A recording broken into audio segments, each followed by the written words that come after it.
हर खबर पर होगी आपकी पकड़।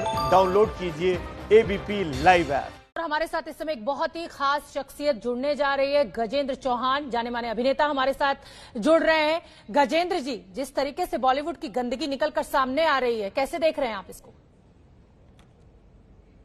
बहुत ही दुख का विषय है शोभना जी।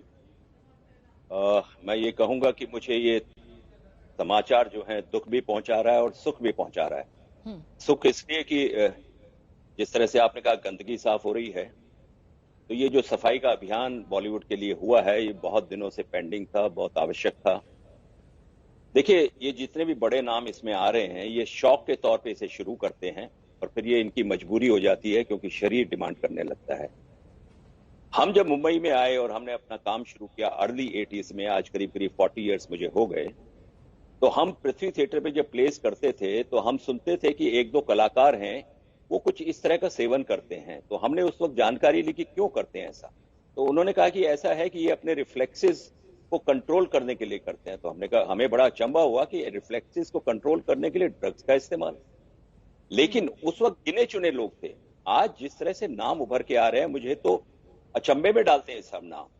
लेकिन मैं एक बात कहना चाहूंगा, दुख का विषय इसलिए है क्योंकि तमाम बॉलीवुड को एक सिरे से बदनाम किया जा रहा है। ये चंद नाम से लेकर पूरे बॉलीवुड पे तोहमत लगाई जा रही है।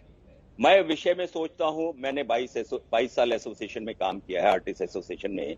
मुझे दुख होता है उस कलाकार के लिए जो बड़ी ईमानदारी से यहाँ काम करके अपनी रोजी रोटी कमाता है। मुझे दुख होता है उस लाइटमैन के लिए जो बेचारा सारी दिन जो है 10-10, 12-12 घंटा उस लाइट को पकड़ के खड़ा होता है और बड़ी ईमानदारी से अपना काम करता है। वो स्पॉट बॉय, वो कारपेंटर, वो तमाम लोग जो सेटिंग में इस्तेमाल करते हैं, हमारे टेक्नीशियंस इतनी मेहनत करके। लेकिन हो क्या रहा है, मीडिया में देख रहा हूं मैं, बॉलीवुड के ऊपर पूरी ऐसी तोहमत लगाई जा रही है। मेरा आपसे निवेदन है कि बॉलीवुड के कुछ कलाकार अगर इस तरह से शब्दों का इस्तेमाल हो तो मुझे लगेगा बेहतर है। तमाम बॉलीवुड को इसमें नहीं लपेटा जाना चाहिए। मैं आपसे सहमत हूँ, मैं आपसे सहमत हूँ और आपका कंसर्न भी समझती हूँ। लेकिन गजेंद्र जी, इस समय बॉलीवुड में 2 ब्रिगेड तैयार हो गई हैं। एक वो ब्रिगेड जो बेहद सफल है, जिनका नाम सामने आ रहा है इस पूरे ड्रग्स कनेक्शन में, और एक वो ब्रिगेड जो उतनी सफल नहीं है लेकिन जो थोड़ी कम सफल है, वो ज्यादा मुखर हो रही है इस बॉलीवुड की गंदगी की सफाई को लेकर। क्या ये वजह है कि वो इसीलिए उतने सफल नहीं हो पाए? नहीं, मैं इसको ऐसी वजह नहीं मानता हूं। ऐसे बहुत सारे कलाकार हैं जो इसका इस्तेमाल नहीं करते और वो सफल भी हैं। लेकिन मैं इसको इस तरह से लेता हूं कि ये लोग जो है इसको अफोर्ड कर सकते हैं क्योंकि ये बहुत महंगी चीज है। और मैंने जैसे आपसे कहा कि पहले शौक के तौर पे ये लोग इस्तेमाल करते हैं, फिर इनकी मजबूरी हो जाती है उसे इस्तेमाल करना।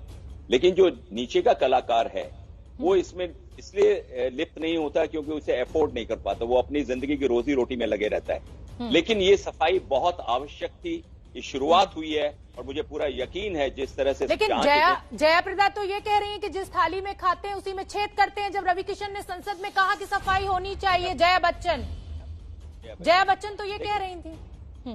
देखिए, यहाँ कोई किसी को थाली देता नहीं, सबको अपनी थाली बनानी खुद पड़ती है। और एक बहुत खूबसूरत बात मैं आपसे बताना चाहता हूँ, कोई किसी की थाली में छेद नहीं करता। ये थाली की सफाई की बात है। अगर आपको थाली का रेफरेंस लेना है तो ये उस थाली की सफाई है। थाली मतलब बॉलीवुड की, ये बॉलीवुड की जो पूरी थाली है जिसमें गंदगी थोड़ी फैल गई है, उसमें छेद करने की आवश्यकता नहीं है, उसकी सफाई की आवश्यकता बहुत जरूरी हो गई। बड़ी बात आप कह रहे हैं कि बॉलीवुड की जो थाली है, जो सबको अपनी अपनी थाली खुद सजानी पड़ती है, जिस थाली में गंदगी है उसको साफ करने का वक्त आ गया है। बहुत बहुत धन्यवाद गजेंद्र जी, आपने एबीपी न्यूज के लिए समय निकाला।